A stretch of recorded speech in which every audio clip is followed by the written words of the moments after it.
Someday you wish upon a star, wake up where the clouds are far behind me, where trouble melts like lemon drops, high above the chimney top. That's where you find me, oh, somewhere over the rainbow. Bluebirds fly, and the dream that you dare to, oh why can't oh, someday I wish upon a star, wake up where the clouds are far behind me, where trouble melts like a lemon drops, high above the chimney top. That's where you find me, oh, somewhere over the rainbow, way up high. And the dreams that you dare to, why, oh why can't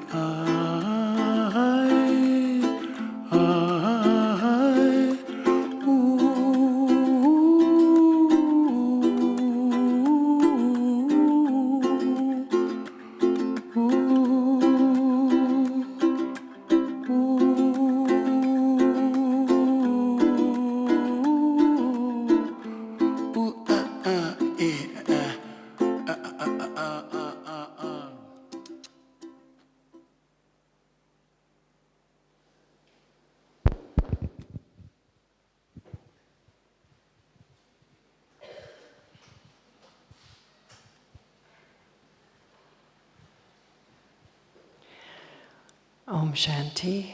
Good morning. How is everyone? Getting ready to be leaving? No, some are saying, I don't want to go. How about that culture show last night? Was that amazing? Yeah. Thank you to everyone who contributed something for that. That was very special. And I'm going to just check to make sure the translation works. Is it working?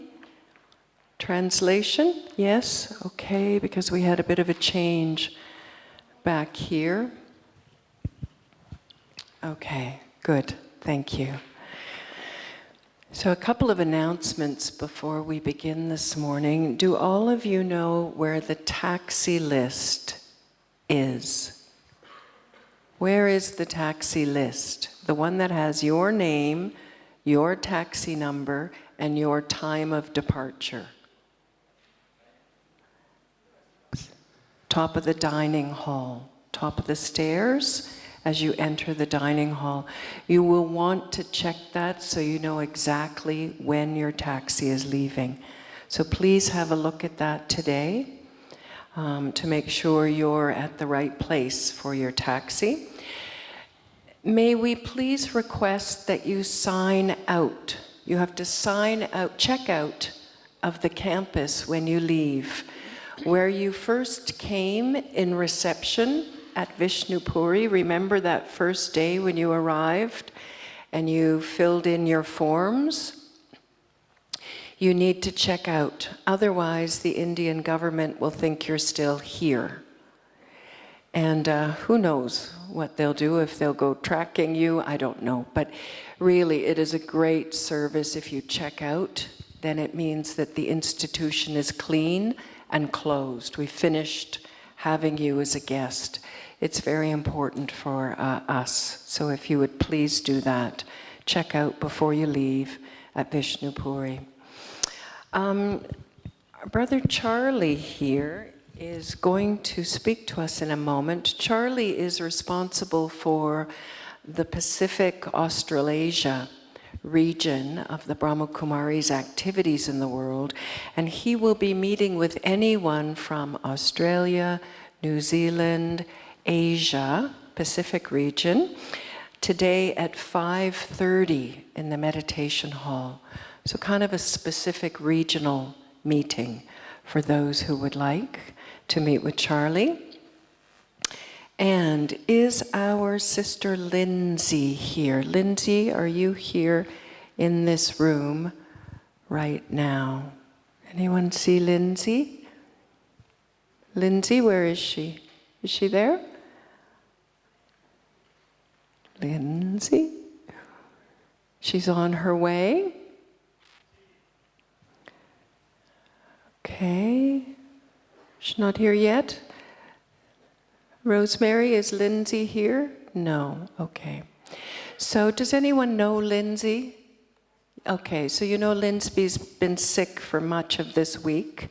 Well, it happens to be her birthday today. So if you can flood her with good wishes, we would have sung happy birthday if she were here, but she's not here in the hall. So please say happy birthday to her. Very special day for her, okay? So without further ado, this is your brother Charlie. He is based in Sydney, Australia, travels the world constantly as a support to the BKs around the world, is responsible for the Pacific, Asia, Australia region, and is just a big heart and a very wise intellect. And he's here this morning to help us think about the spiritual power we are taking away with us from this retreat and how to use it. So, warm welcome, Charlie. Thank you. Thank you. Thank you so much, everyone, and welcome. I just noticed that some are still arriving and settling, so let us just have a couple of minutes of silence to bring our thoughts into focus. Just a couple of minutes. Thank you.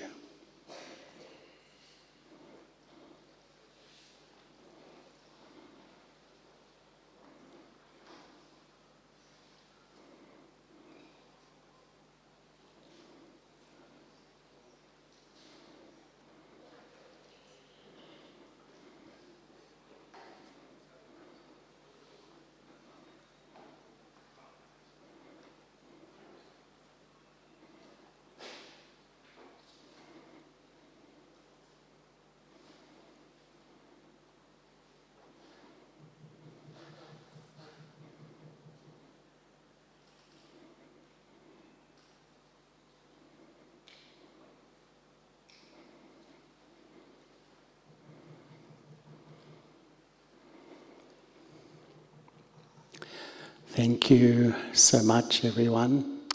And thank you, Judy, for your lovely welcome. I think it's been an extraordinary week. And we've had so much interaction over our meals in small groups. And I've had the fortune to touch base with so many. And I feel that almost everyone I've spoken to has been quite deeply touched. But tomorrow, as Judy was saying, we're going to return to our usual playgrounds where all of us have responsibilities, commitments, challenges, situations, issues, and much more. It's life today. We all experience this. It's totally normal. We have listened to so much over the week. We have meditated a lot. We've discussed and shared and reflected. And in my own personal experience, I find that sometimes the light bulb goes off. You know, just a little chat to somebody or sitting in meditation, there's a powerful realization or inspiration that touches something really profound internally. And in that moment, there's this incredible energy. I really want to change. I really want to transform my life. I really want to adapt this into my daily life. I really want to make it happen. And I feel at this point in the retreat, the big question is really, where do I get the power from? Where do I get that inner strength? You know, that willpower, that determination to move from where I am to the place I want to be. What am I going to do to move from this place to that vision I have in my heart of the person I really want to be? And sometimes I feel it's absolutely crystal clear where I want to go. I want to let go my self-doubt. I want to deal with my negativity. I perhaps want to change my attitude to a loved one. But that real question, you know, where do I really get the strength to make it happen?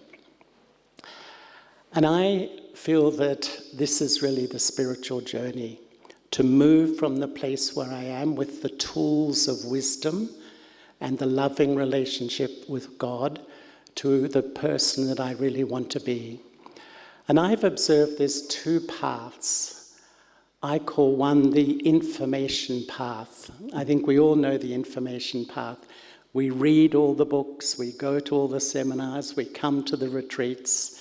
It makes so much sense to me. Yes, this is my truth, this is where I belong. But one day I wake up and I realize I know all the stuff here, but I haven't really changed much at all, if at all. And sometimes at that point, some of us feel it doesn't really work. It doesn't work for me, I'm stopping. But this is the point, I think, when we really step onto the spiritual path, where I sit in silence with my own thoughts and feelings, me with me. And sometimes when I sit with that pure intent to taste that absolute purity of true peace, a tsunami of unfinished business can just flow through my head. You know, a tsunami of unprocessed feelings. And even then I think, whoa, this is too much. Maybe it's not working. Maybe this is not for me.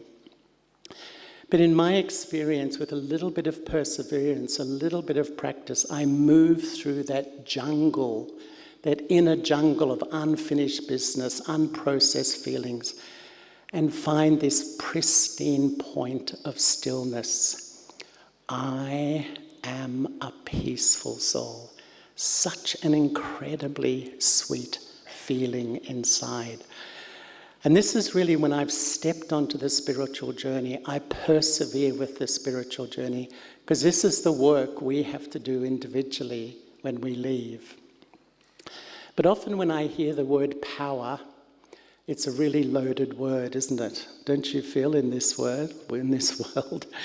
Because the connotation of power is really, it has force, control, dominance, authoritarianism, abuse. There's a whole lot of juicy words, juicy adjectives that often go with power today.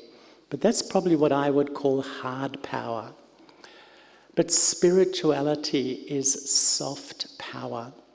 And I think what we all really want from this life is to express this soft power in my relationships, in my family, in my workplace. On a day-to-day basis, my true self starts to radiate through into my life.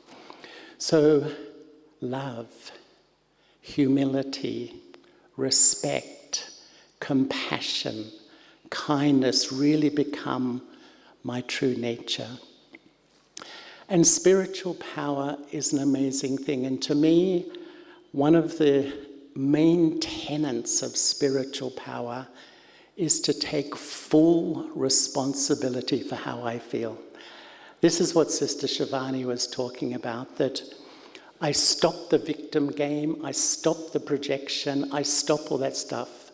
I am fully responsible for me. This is a massive step to strengthening my inner world. Spiritual power is beginning to walk my talk. Really, whatever I think up here starts to appear in my behavior and my actions. I once read something from Albert Schweitzer, and he said something like that about leadership. He was talking about leadership, and he was saying that example is not the best form of leadership. Example is the only form of leadership.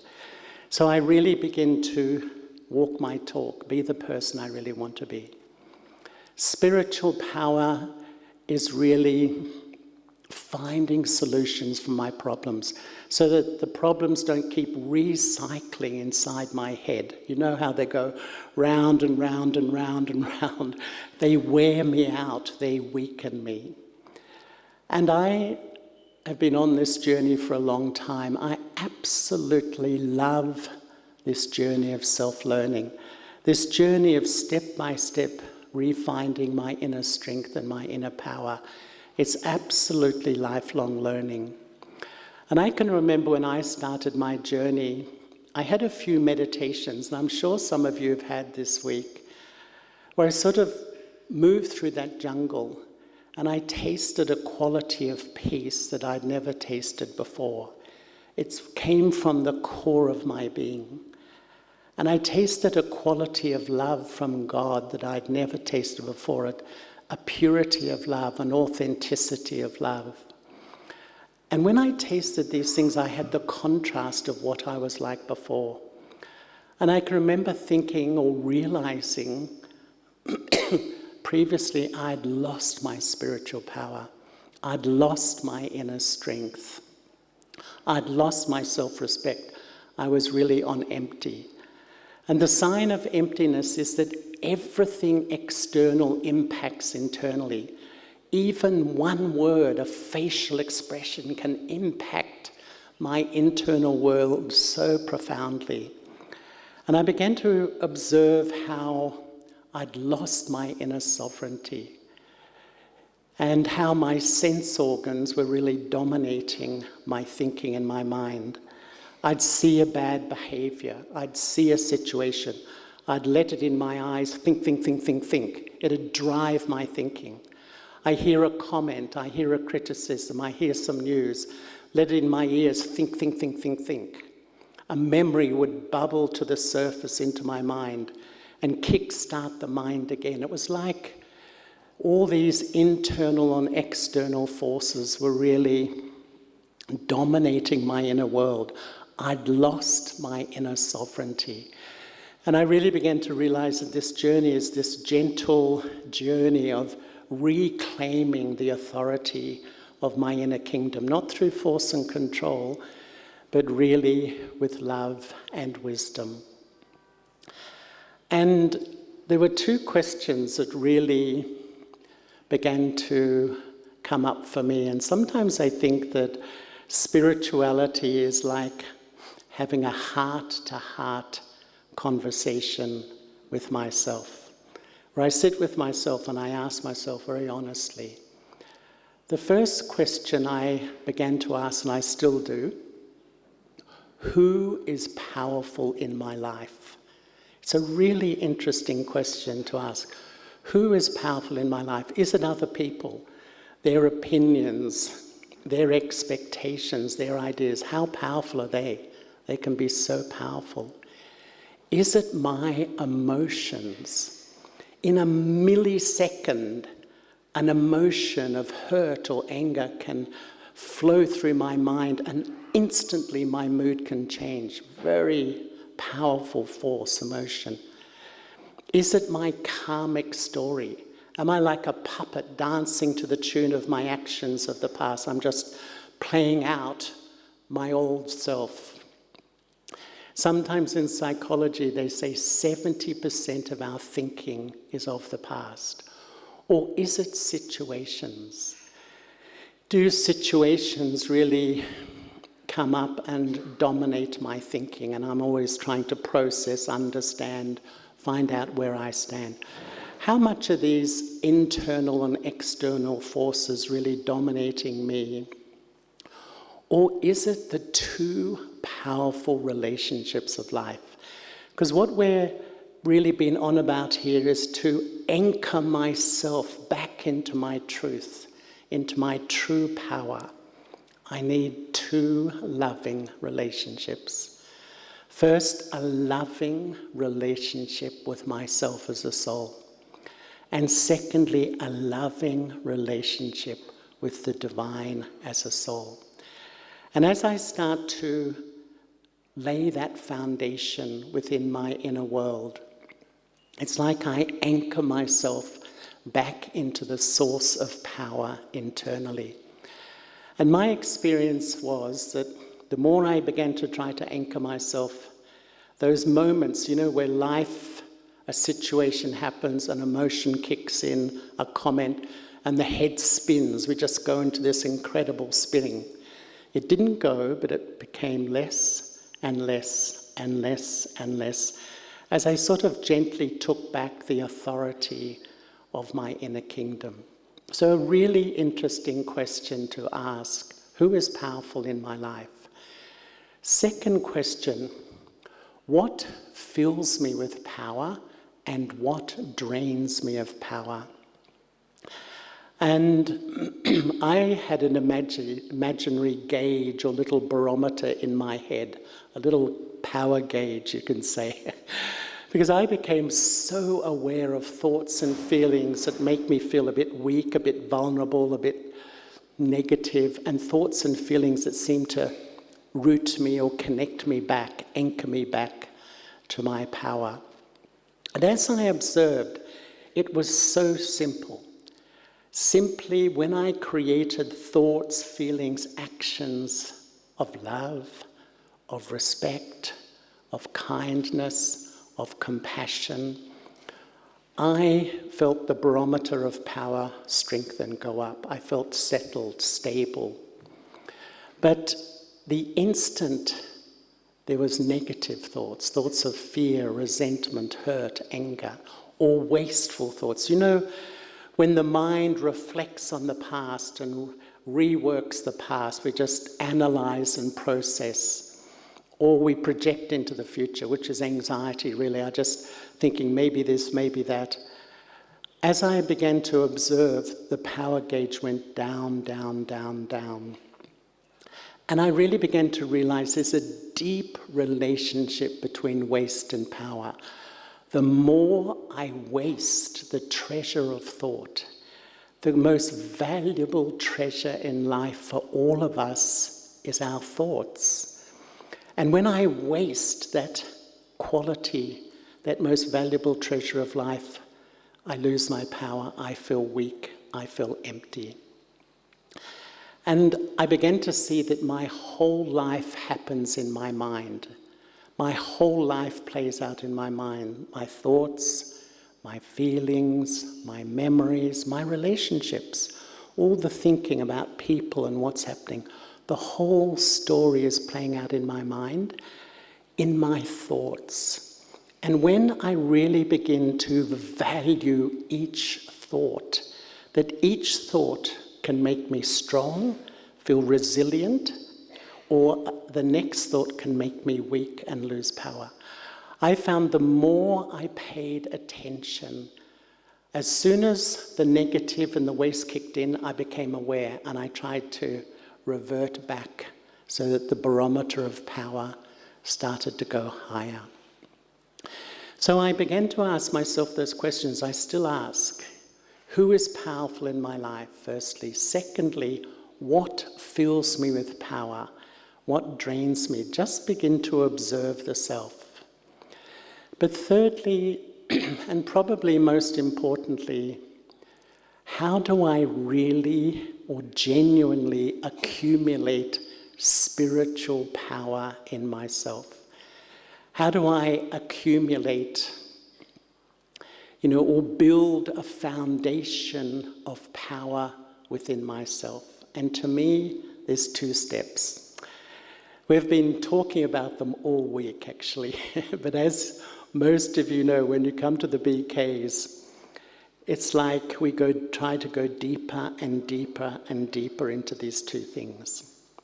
The first step to rebuilding a foundation of spiritual power in myself is to have a loving relationship with myself as a soul. As simple as that. And I often feel when I've reflected on my inner world, and the joy of this life, I think, is this self-observation, this deep self-observation.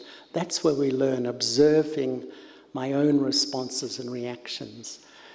And I see 3 personalities in my life, inside. 2 of them disempower me completely when they're dominant or sovereign in my inner world, but one of them starts to anchor me back into my inner strength. The first personality takes its whole sense of self from all the labels. Who am I? I'm just a set of labels. And when I begin to identify with my labels, I compare with others. And I think I am better, I know more, I am right. I call this I the I of arrogance or the I of superiority. And fundamentally, when my ego is ruling in my inner system, I compare, first of all, and then when it comes into my feelings, when my ego is sovereign. And if you remember in the beginning of the week, it was said, ego is an attachment to a false sense of self. I'm actually under an illusion of who I am. I think I'm a temporary body. And when that kicks in, and all the feelings that come, I feel so easily insulted, disrespected, not valued, excluded, sensitive. I feel really quite sensitive and fragile inside. And when my ego is dominant and all those feelings are there, draining of power, feel weak and vulnerable. There's an incredibly deep relationship between ego and love. Love is the greatest power.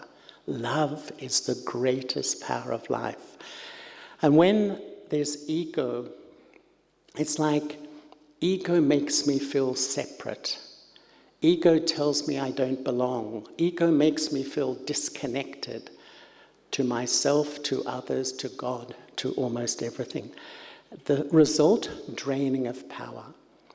But the second I is really what I call the I of lack of self-respect, or the I of inferiority.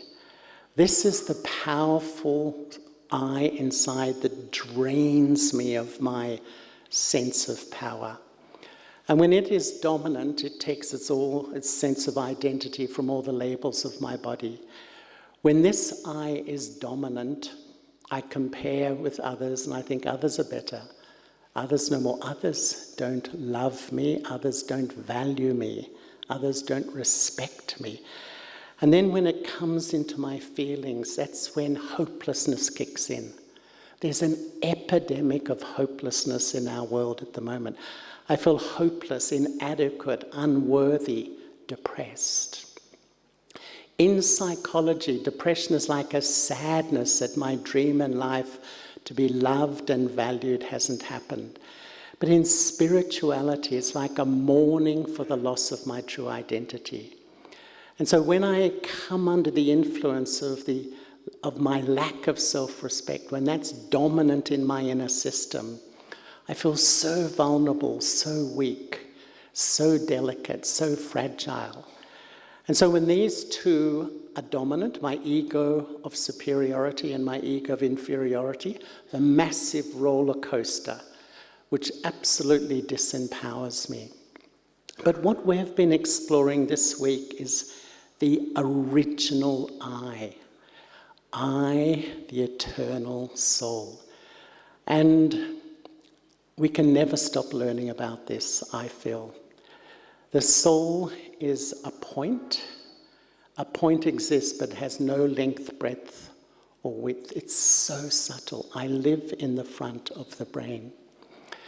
And sometimes I feel that when our education system, all of us are well educated. We've spent years, 16, 18, 20 years. We know so much information about so many things. We're all like a walking encyclopedia on so much. But what is spiritual education?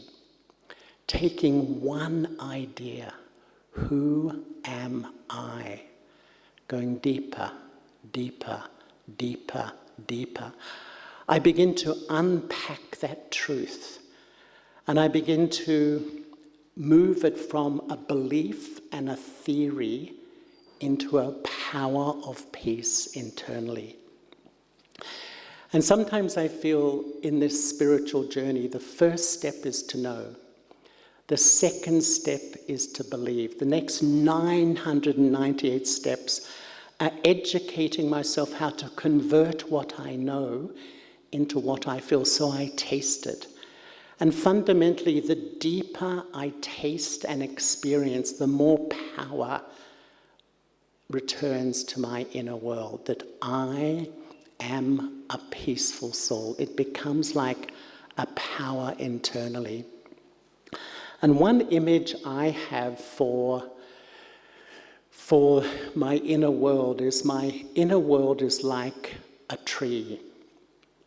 And a tree has a seed, a trunk, branches, and leaves. You may have noticed. And the leaves are the end product of the tree. The leaves are my thoughts, and they're the end product of my inner world.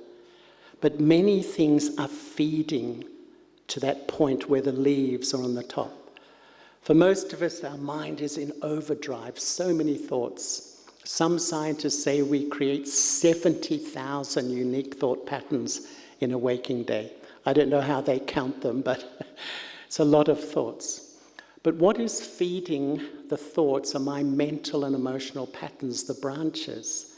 So sometimes I have an addictive personality, a perfectionist personality, or I'm driven by the patterns of fear and grief and so on.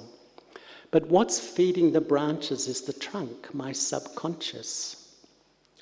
That subconscious storehouse of all my past sitting in my memory track. It's a wonder all of us sitting in this hall now are carrying a perfect record of my subconscious in my memory track. Freud said that 80% or around there of our behavior is influenced from the subconscious. But what is influencing the trunk or the subconscious is the seed, my sense of identity. Who am I? When I sow a false seed in my inner world, that I am a temporary body, it pollutes the entire inner world, my entire inner being. It influences my subconscious, my mental, emotional patterns, and the result on the top, so much overthinking, reacting, conflict with myself, the mind in overdrive, and feeling so vulnerable and weak as a result of that. But when I sow the seed in my inner tree of the truth, the reality of life is that I'm this eternal, immortal, non-physical point. And when I sow that seed and nurture that seed and water that seed, it starts to slowly grow into my trunk, into the branches and leaves. And then the leaves on the top, calm and settled.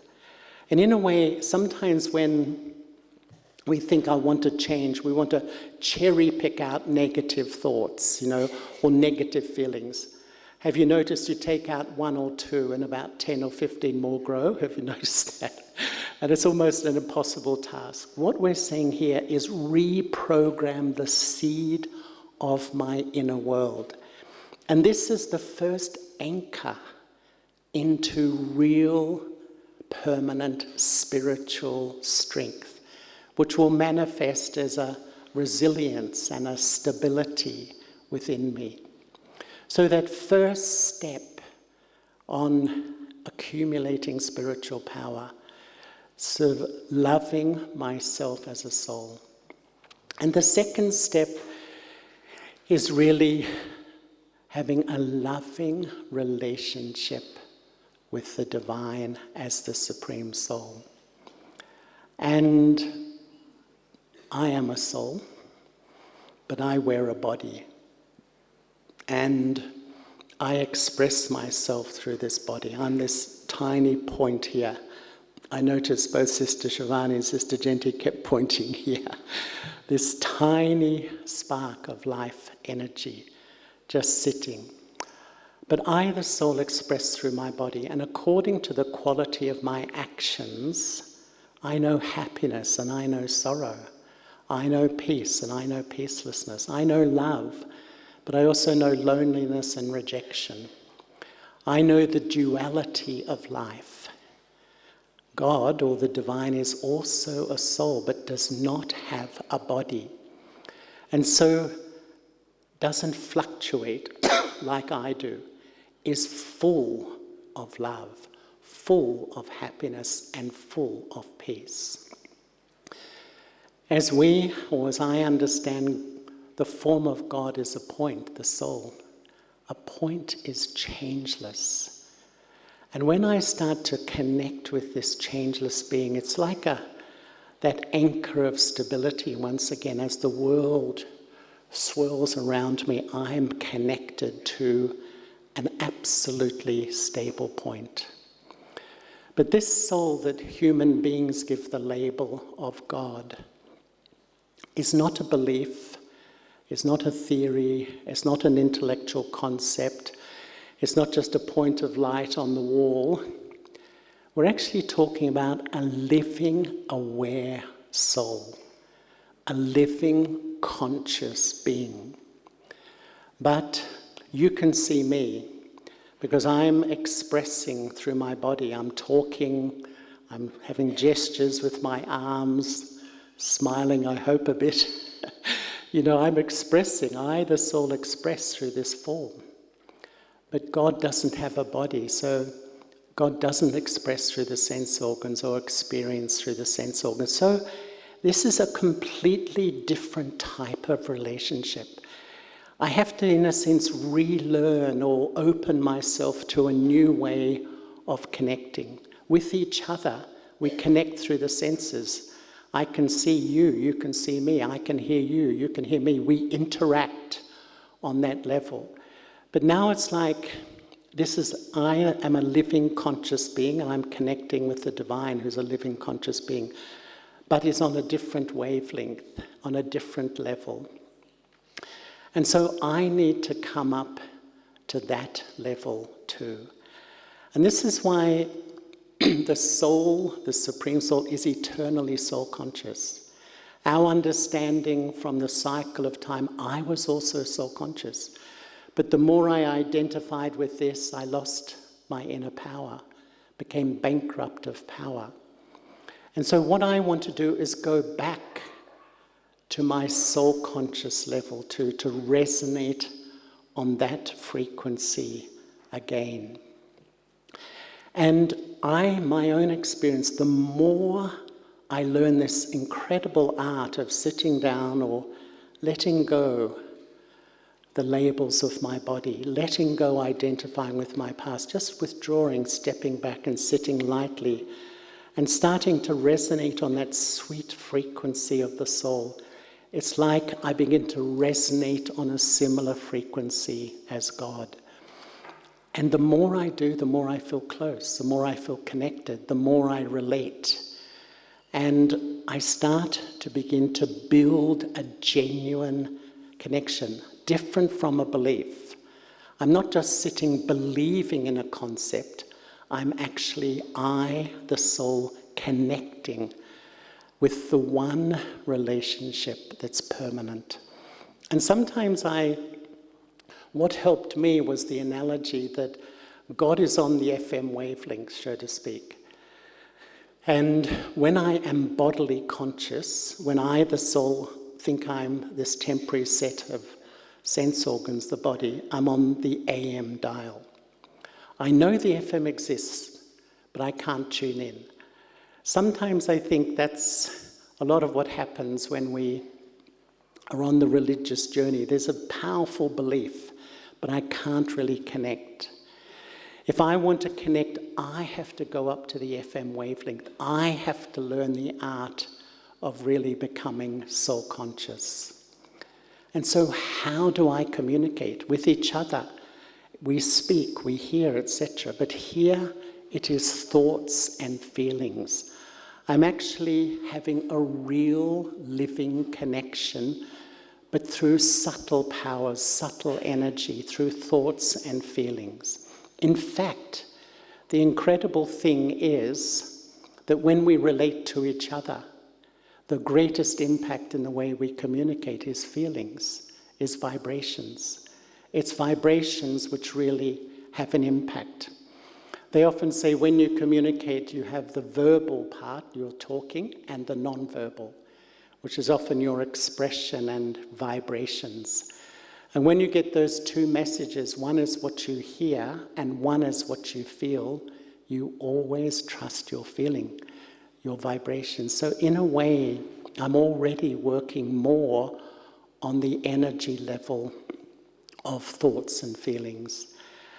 And as you're sitting in this hall at the moment, we're sitting here and we're in the middle of a session. How many times have people popped into your mind during the last half hour or so? Who's had people pop into your mind? Everyone. It's incredible, isn't it? Pop.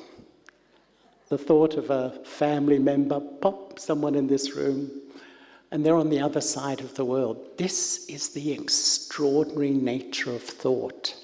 Thought is beyond time and space. I can have a thought of one of you sitting in the front row. It can reach you as fast as someone back in Australia, because thoughts are beyond time and space. This is the incredible thing of thought. Light travels at 186,000 miles a second or something like that. My old school days of physics are not so good. Thought is absolutely instant. And so what is really happening is, as I start to build a picture of the divine, a soul like me, a soul full of qualities, peace, purity, love, power, the form, the nature. And as I start to connect with my thoughts, I'm starting to build a living relationship. Because to have relationship is in the DNA of all of us. We don't have to learn, it's intrinsic to our nature. And this is what I often feel that, if I find myself forcing myself, pressuring myself, pushing myself, I don't know, I feel that's a very religious approach to things. Here, I think, what is the real method of meditation or Raja Yoga? The real method is to fall in love. And that's the real question. How do I really fall in love with the divine, who is such an attractive soul? Because wherever my heart goes, the law says my mind will follow. There is natural focus, natural attention. And the more I naturally love, the more I'll naturally connect and remember. And the more I naturally connect and remember, the more I begin to naturally transform. The whole process really is very natural. And I think this is really at the heart of, if I can use the word, the meditation process. But in recent years, I've personally, just me, I've gone off this word meditation a bit. Because I feel people yearn to meditate, yearn to connect with truth and peace. But most people find it too difficult. The mind's all over the place. And it's sort of the expectation is somehow I have to raise my consciousness to another level. And so subtly I try, and I feel a bit of a failure. And so it's too hard. I don't know whether I can do this. And this is why here we use the word remember. There is nothing more natural than to remember. At every millisecond, I am remembering what I have to do, what I just did, what you said, what I said. I'm constantly remembering. And when I remember, three things happen. I connect first. Whatever I connect with, I'm influenced by, will subtly influence me. Whatever influences me is the feeling I have inside, is how I feel internally. And this is all instant. I connect, I'm influenced, I feel.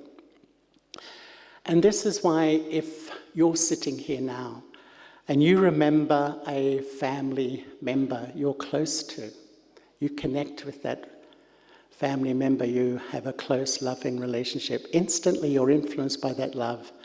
You feel very calm, content, settled.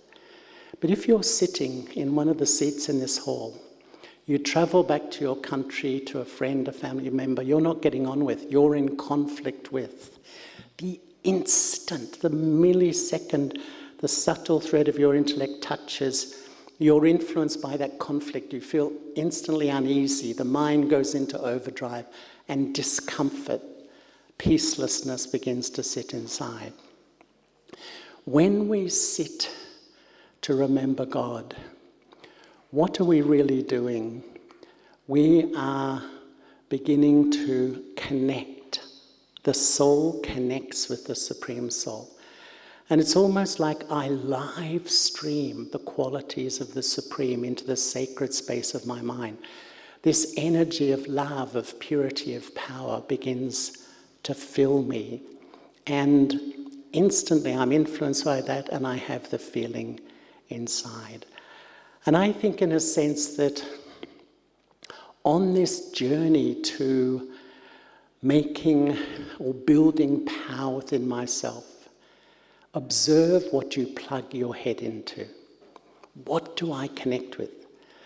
If I dwell on a problem, it's almost like I'm just draining all the power out of my mind till I feel absolutely on empty.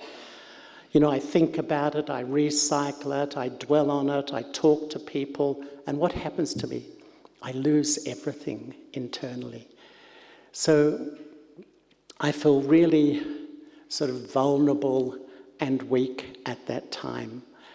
But when I really keep connecting, and this is really the real life of a sort of a Raj Yogi, if I can say that, is to go about my life, live my life in the family, at work, and as much as possible connect to the source of power.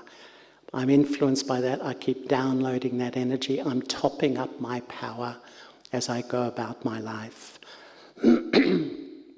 But as I go on, I really feel that, you know, using the word even God can sound a bit formal. And I don't know, like some of us, I had some religious baggage. Anyone here carry a bit of religious baggage in their life? Yeah. So sometimes these words, like God, just trigger feelings and memories, associations with sort of past things.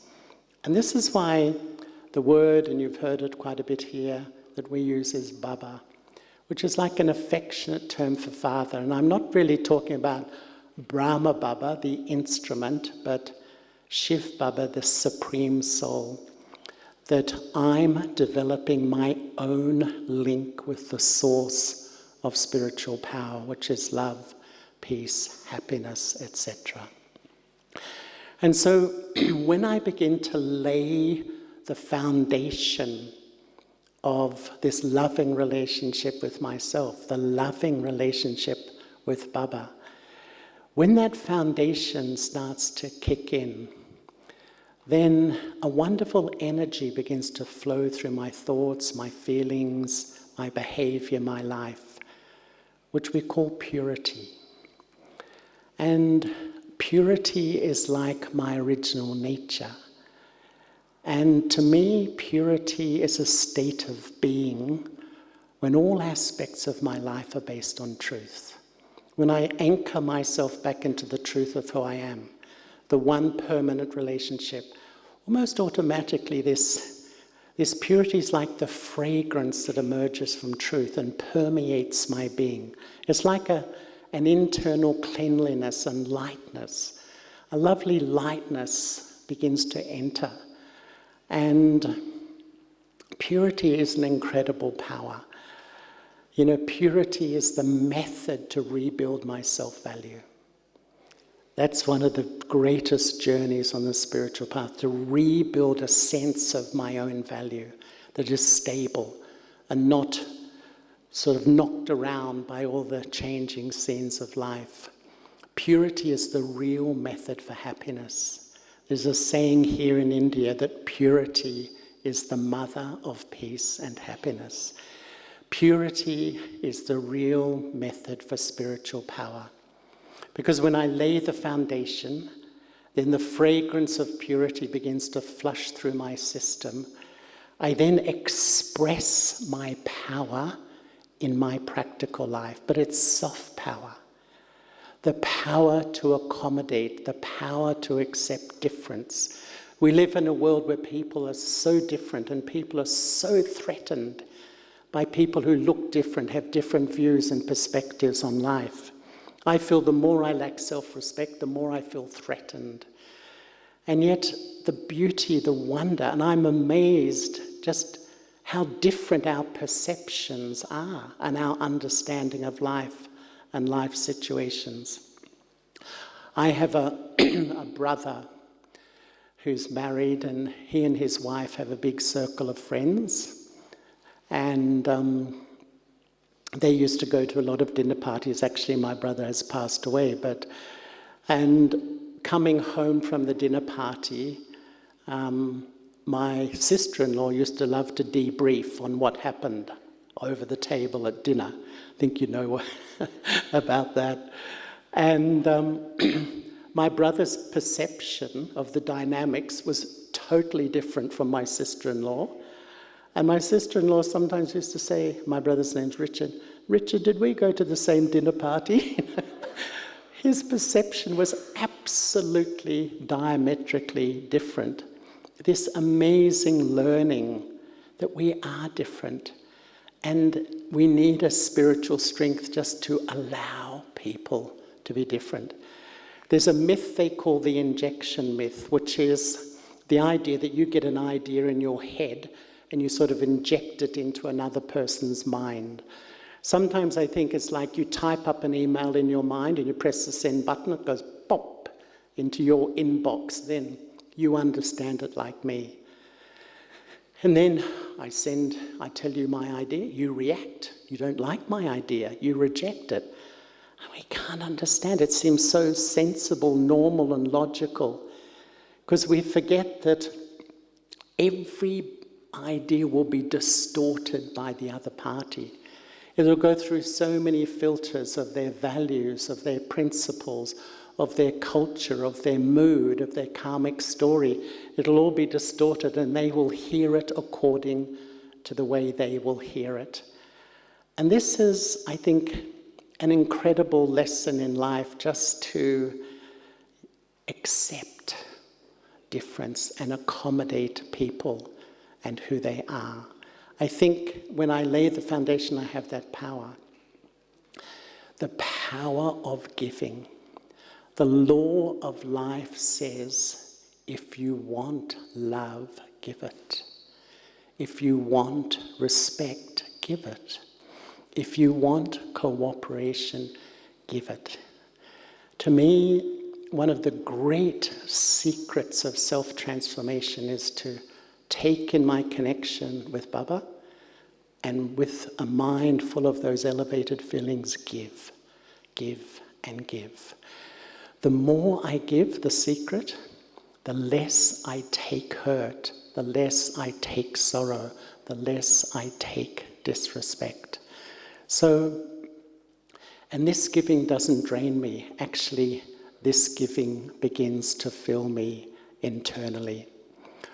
or the power to let go and forgive. We need a lot of internal strength to do that. Forgiveness is letting go all the conditions of my mind that stop me being loving or happy. And when I really begin to make that decision, that when I can't forgive, often I suppress my love, I suppress my happiness. You've done this, I can't forgive you, I can't love you. You've done this, I can't be happy. It's a tricky one though, because sometimes we feel, well, if I forgive somebody, it's like saying what you did was okay. But I can say that I don't agree with this behavior, I don't agree with those values, I didn't agree with what happened, but for my peace, I'm going to move on. And really, so many times I've talked to people who, once the connection with Baba gets strong, can move on in life, can move on from deeply hurtful and painful experiences that are often like a shadow, keep coming back and making my life unhappy and heavy. We can actually move forward. The power to accommodate. The power to accommodate is also an incredible power, because when I'm actually able to accommodate others, I can really free myself. The power to discriminate. You know, at every millisecond of life, we're presented with data. And the data is like a screen, like the screen we were watching the lovely presentation from Taiwan on last night. All the data goes on the screen of the mind, what we hear, what we see, instantly.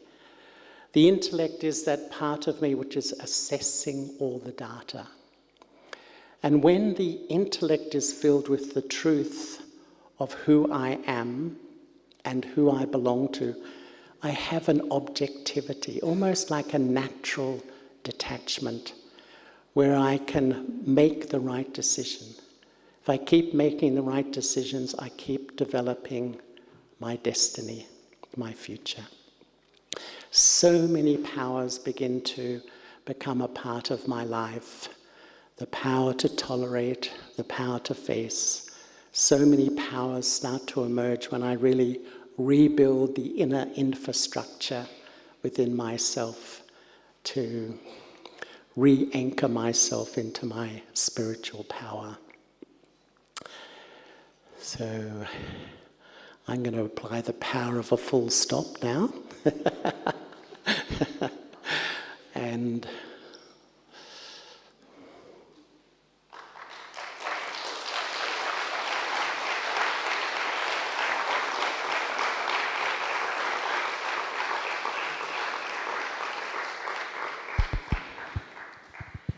Thank you, Charlie.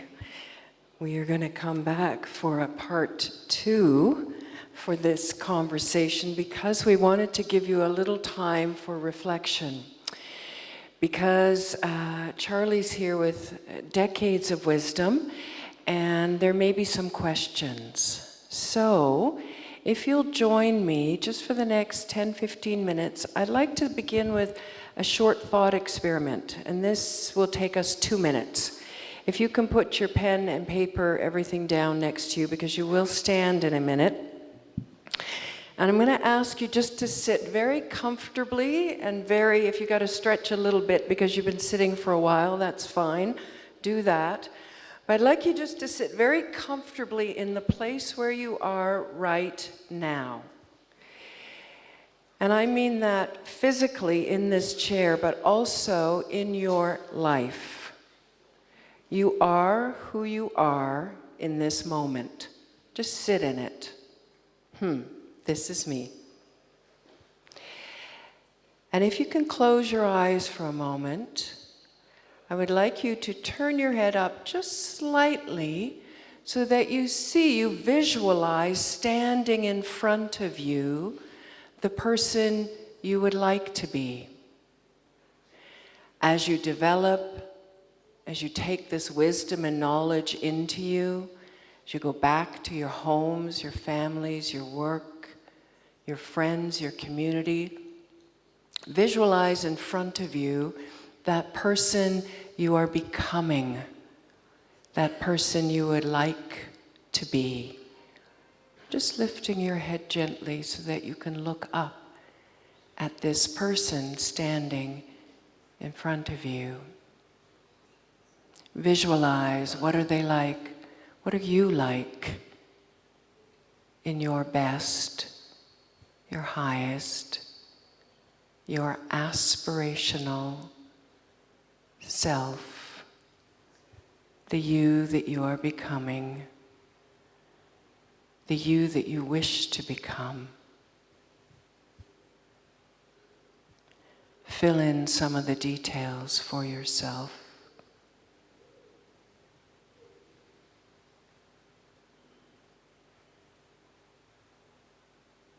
And then I invite you to stand up and step into that place where that person was standing.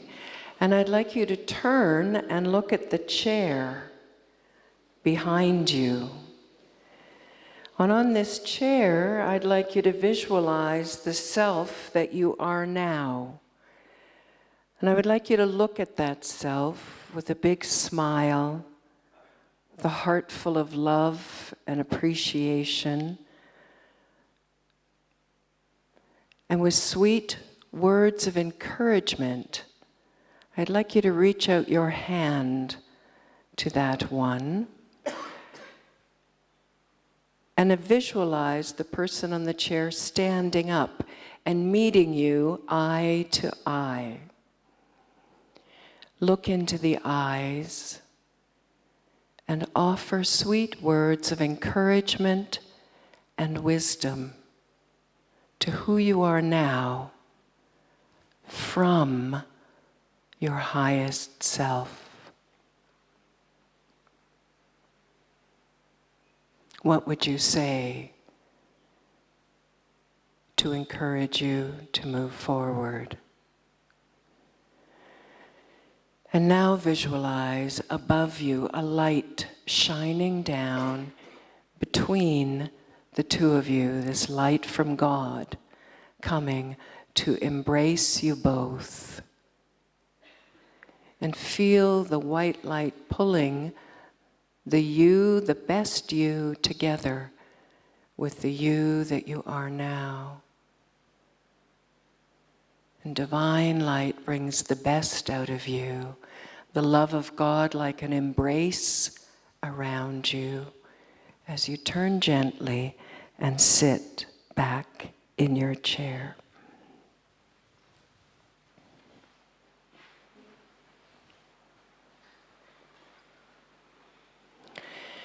So if you would take a moment now, please, to write down any wisdom that you would give yourself as you leave here, to take with you to become who you want to be. Just take a minute or two, the wise words that you would offer yourself in your own voice.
So you have absorbed so much wisdom this week, and I think the wisdom within you has also emerged.